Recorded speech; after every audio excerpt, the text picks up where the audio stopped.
how to remove mold and mycotoxins the safe way.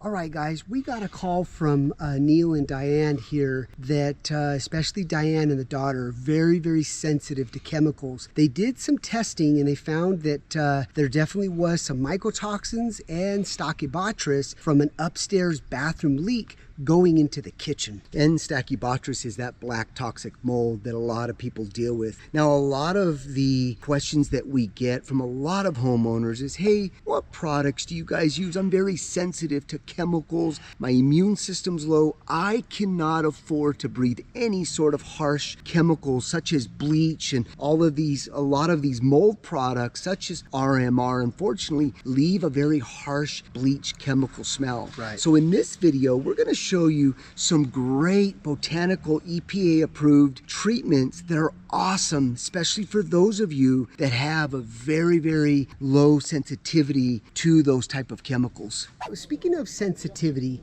if you're going through indoor testing, one of the things that you could really consider if mold is not the issue is a VOC test. That's a volatile organic compound. So any off-gassing of hardwood flooring, painting, furniture, carpet, things like that, I would really consider if you have that high sensitivity or if you've been diagnosed with some type of, sensitivities within your indoor space. That's something to really consider. The difference between a VOC test and a mold test are two separate tests, and the results returning to you are about 7 to 10 days. But the great thing about that is they're going to test for over 500 chemicals that are perhaps releasing into your home. All right, guys, so we have the team inside. They're setting up negative air. One of the things when you're dealing with mycotoxins, it's really important to consider placing a negative air. That is super, super important. And if your remediation company is not doing a negative air, they've got to have a really good reason why they're not doing it. Right, and constant changing of the filters as well, I think is a big, huge thing plus that we're seeing too. So let's go inside and show you the preparation work. You can see right here, this is all the lab results here. This is the one that we're focusing on right here. This is Stachybotrys. This is the black toxic mold. They found a raw count of 6. And then the spore count, the elevations were at 400. So this is the concentration in a cubic meter. So this area right here was found up in this area where there was a previous leak. So this is the area that we're concentrating on. And when you're dealing with Stachybotrys, which is the black toxic mold, you've got to go to these extremes, because if you open up that ceiling, you're going to release some major toxicity into the indoor air environment. And especially, again, we go back to people with a low immune system or very highly sensitive to mold. You do not want to breathe Stachybotrys. So what we're doing, we're just outlining the area that we're going to be removing, just so we get a straighter cut. We're also going to be focusing on this kitchen sink here, cabinet. You can see this staining here, and there's some mold there. So we're going to cut all this out right here, perform a mold remediation directly below this impacted area, and then waterproof it. Okay, so this is the area that we're going to be cutting out. I'll give my brother about a 7 on this. And the reason why is because he's off a little bit over here. It's a little crooked. Tape wasn't cut back there, so I'm sorry. So above these ceilings here is toxic black mold, Stachybotrys to be very specific. So in order to open this up, we're going to show you the proper steps, and we're about to do that right now. The first step is personal protective equipment, Tyvek suits, respirator, and rubber gloves. The second step is getting a negative air like this, you guys. This takes in all of the particulates, the mold spores, and we vent it out the window like that.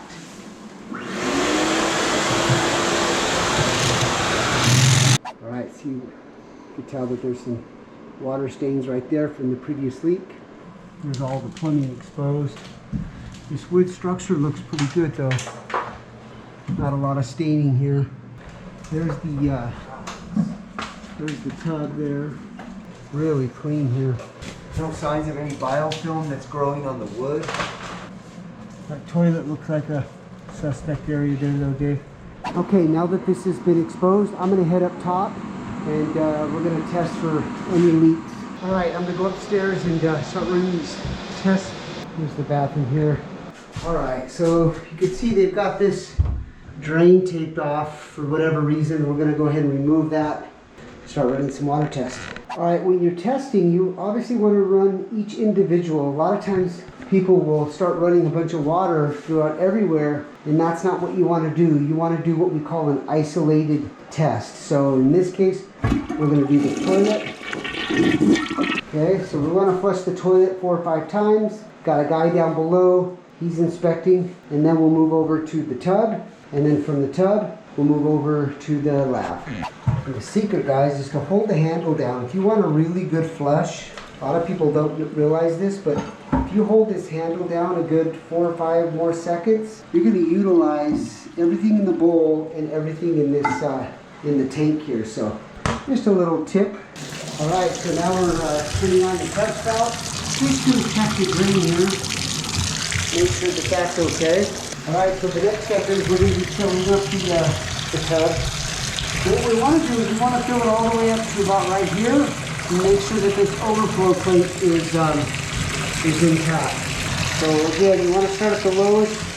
You want to start working your way up when you're doing a water test. So if you're going to engage with a mold remediation company, make sure you try to find somebody that knows how to detect those water sources, because mold grows on organic matter. So it needs food source like drywall, wood, right?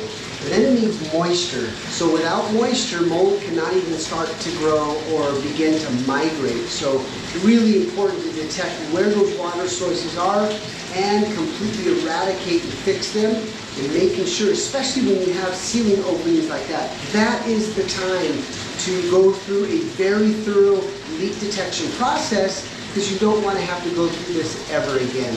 All right, while that's still filling up, we're going to go ahead and continue to flush the toilet. The reason why, you guys, I'm flushing is because wax seals, which is on the base of the toilet, sometimes they have a very slow seepage, and it takes, 8, 10, 12 flushes sometimes to get that to seep through. So it's really important to take your time. 1 or 2 flushes is not adequate. When it comes to the labs, you want to stop that water. And you also want to do a hydrostatic pressure test to your lab. So you feel that all the way up to about right here. And you want to let that drain out, see if there's any water. So by feeling it up, you get a lot more head pressure. And leaks, you can find leaks much faster that way. All right, now that it's filled up, I want to go ahead and release that. Let that drain. And we always recommend 2 or 3 times on labs. All right, so a lot of times people will, when they're bathing, they'll fill it up to about right here. And when their body goes inside, it adds, obviously, weight to the water. And a lot of times these overflows leak. We're going to get it right up a little bit past that. All right, so no evidence of any leak so far. I think I have a suspect area upstairs though, so let's go back upstairs. Okay, we're going to go ahead and release the water. All right, so the next step is turning on the shower head. What you want to do is you want to take your hand and just spray like a body splashing against the wall here. And you want it to run and cascade over the trim plate of the tub and shower valve, also in this area. You get plastic like this, put it over the shower head, and let it cascade down over that trim right there. All right, so this is a great way to protect your cabinets as well as protect you from mold. And what we like to do is, you can see we went ahead and put a brand new piece of wood, but we use our high-tech polymer on the top. This is waterproof, it's non-porous, not going to get any water saturation. And then what we do is we go ahead and use our silicone caulking all the way around so water doesn't seep behind the wall. Hey you guys, so this is a great vacuum. In fact, we'll put a link at the description below. But this is a vacuum that is meant for mycotoxins and mold. So we love these vacuums. It's small enough too to get underneath your appliances. So that's another reason why we like this. But come take a look at how much cleaner the refrigerator is.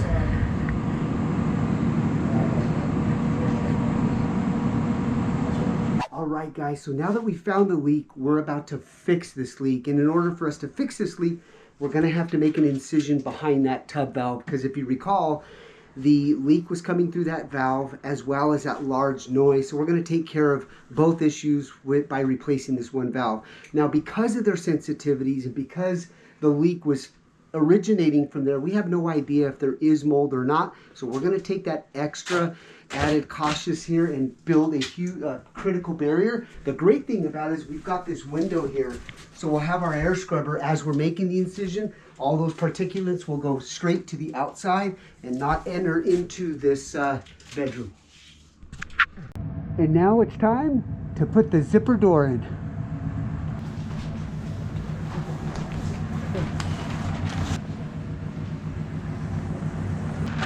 Bam!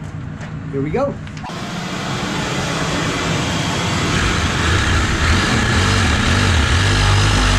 All right, guys, as you can see, we've got a perfect opening here to work.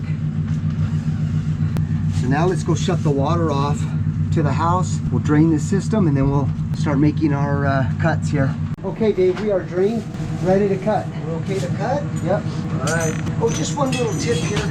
When you get up by a shower valve, make sure it has integral shutoff valves. You know, a typical box store like Home Depot or Lowe's, they don't have valves with these shutoffs. What these do is it isolates in the future if you ever want to shut off the shower valve to replace this cartridge here, which looks like this. You don't have to shut the whole house off. Okay, so basically we're gonna have to pull this out anyways to solder, but so if you ever needed to, if you have a drippy faucet, you could just shut it off right here, go replace this, and then turn it back on. And again, it's a major convenience factor when you have a shower valve with integral stops.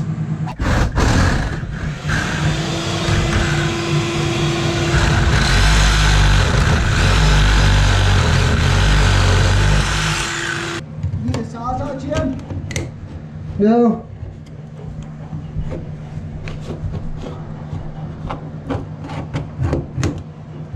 Can you push it out, the plate? Can you push the plate out? Yeah, break the caulking. Yep. Thanks. All right, guys, so we've cut everything out. We've exposed all the copper lines that we're going to be connecting to. Always, here's a good tip. Buy an open mesh sandcloth. Don't get the one that has the paper back. When you're cleaning pipes inside of a wall, what you want to do is fold the sandcloth like that and then bring it in, and then you'll get a very good cleaning. The sandcloth is not going to tear, and the sandcloth will last a lot longer. You want it nice and shiny like that. If you have any little areas that you've missed, your chances of having a leak are huge, so really take your time with this. So then the next step we're going to do is we're going to ream. Every time you make a cut, you're going to see a little burr inside of the copper pipe. So you have to have a reamer like this to go in and smooth out and deburr the inside of this pipe. And then you can just fold it over like this when you're done to pull the copper residue out of the pipe. It doesn't fall in. So again, ream and then bring it up and then flick the debris out of the copper pipe.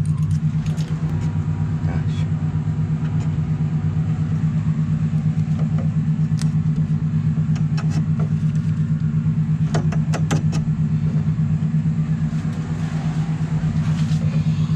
Now here's a little trick that I like. I don't like a messy solder joint, so after you flux, go ahead and take your rag and wipe all the excess flux off the pipe just like that, so it's nice and clean.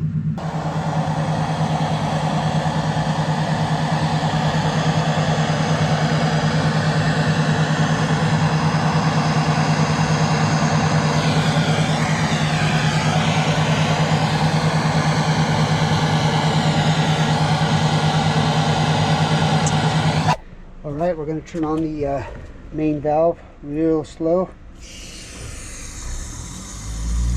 So when you regenerate the system, you just want to go about a quarter, let it start to fill up.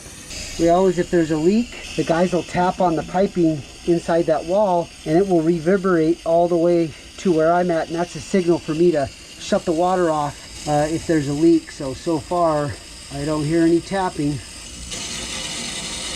Go a little bit more. Okay, so most of these shower valves do have a temperature setting, so make sure before you put your handle and all that, you check your temperature to make sure that you're getting the right temperature out of the water. But here we go. Water's on, nice and hot. Once you do all your caulking, I would wait a good 24 hours for a good cure time. Then you're safe to go ahead and use the shower. That way you don't get any compromisation with the caulking not drying properly. That's super important for longevity, so you don't get those leaks in the wall. All right, so we've done a lot of work today. We built our containments. We did all the demolition, the leak test. The leak test determined where that leak source is so this mold doesn't come back. So now we're at the point of products. Materials that we use to do a very deep cleaning. So what we want to feature today for people that are very sensitive is going to be the Botanical, EPA approved, all natural, does a great job with sanitizing, gets rid of the mold, but doesn't leave any residual chemicals. Yeah. We're going to finish up the HEPA vacuuming, and then you'll see us apply. This particular client chose this Botanical here, so we're going to be using the HP on this particular framing up above. So what we're going to do now is do a very thorough wipe down, get it ready for the third-party hygienist that's going to come tomorrow and see if we pass or not. Okay, so you'll notice we're curing the open area with 6 mil plastic, and we're sealing that off. And the reason why we want to do that is because if we do an air test, or a hygienist comes tomorrow, does an air test, it's actually going to be pulling from all the airspace and dust that's inside this ceiling here. Now that everything is clean and this is isolated, we can actually now determine if there's any mold left in this airspace. Now, one thing to consider is that I've seen a lot of hygienists go out, and these are big name hygienists. They'll go in, do air testing, which is called the wall cavity. They'll drill a little hole, take an air sample from inside the wall or inside the ceiling, and not do any air tests inside the home, so you can't really get a comparison. Because I can tell you, 30 years of doing this, you're always going to have some sort of contaminant inside of a wall or a ceiling area. So make sure that you do outside, make sure you do your breathing space, and then if you wanted to do a couple of wall cavities, especially those areas where you did get a leak, get an idea of really what's going on inside your walls, at least you've got a baseline for those 3 areas. All right, so it's been a long day. We've had this running, the HEPA air scrubber running all day, helping keeping the indoor air clean. But now, because we're ready to get the hygienist out here tomorrow, what we're gonna do is very important. We're gonna replace these filters right here and allow this to scrub for the next 24 hours here. All right, so this is what the inside of the HEPA air scrubber looks like. This is our pre-filter. I don't know if you can see in the camera, but a little bit of a brown area here. That's a good indication that we've captured a lot of dust in the pre-filter. So we're gonna put that in the bag. And then this is the pleated filter here. Looks actually pretty clean, but again, we're not gonna take any chances. And then we're gonna drop the new one in. Put a brand new pre-filter, nice and clean. And then we're just gonna do a quick little wipe down here. Okay, so now it's time to use our electrostatic fogger along with our antimicrobial, and what we're going to do is fog this entire kitchen, again in preparation of the mold clearance tomorrow.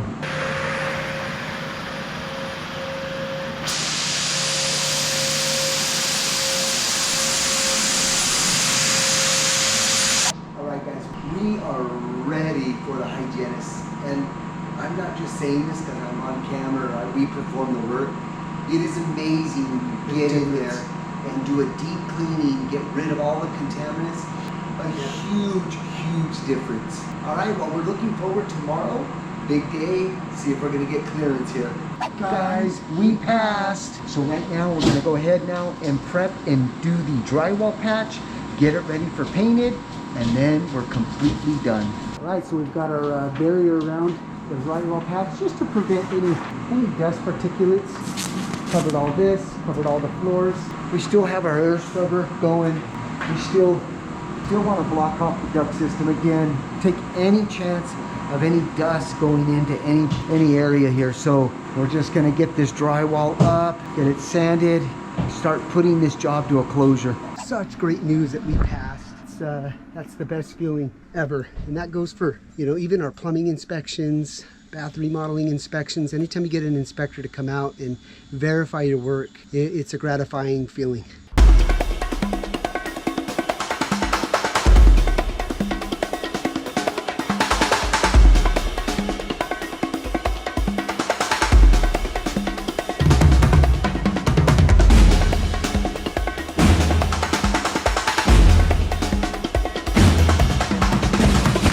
All right, guys, this patch job came out amazing. Blends in well with the existing. So now we can start removing all of the plastic.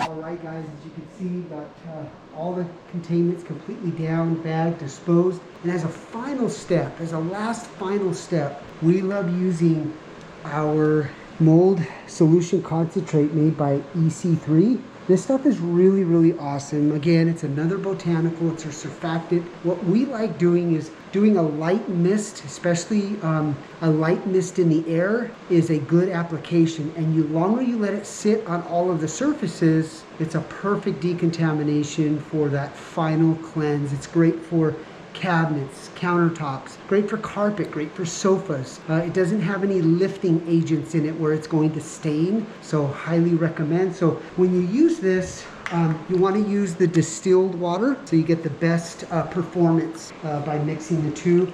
And for a gallon like this fogger here, you want to mix about 16. You want to mix about 16 ounces, which we've already entered in. We add the distilled water. This is the Hurricane Ultra Electrostatic Fogger. EC3 also recommends this fogger for their solution. You can actually go online and there's a link down below in our description. They sell the two together, so it's a great combination to have. All right, guys, a huge success here by not only mitigating the mold, finding that leak, fixing that leak, and putting everything back together. Super, super happy with the results. And I know Neil and Diane are super happy as well. Leave your comments down below. Love to hear some feedback from you. Absolutely. What are some of the products that you use in a home like this where you have homeowners that are really sensitive? I would love to get that feedback. Hit that subscribe button, guys, and we'll see you on the next one.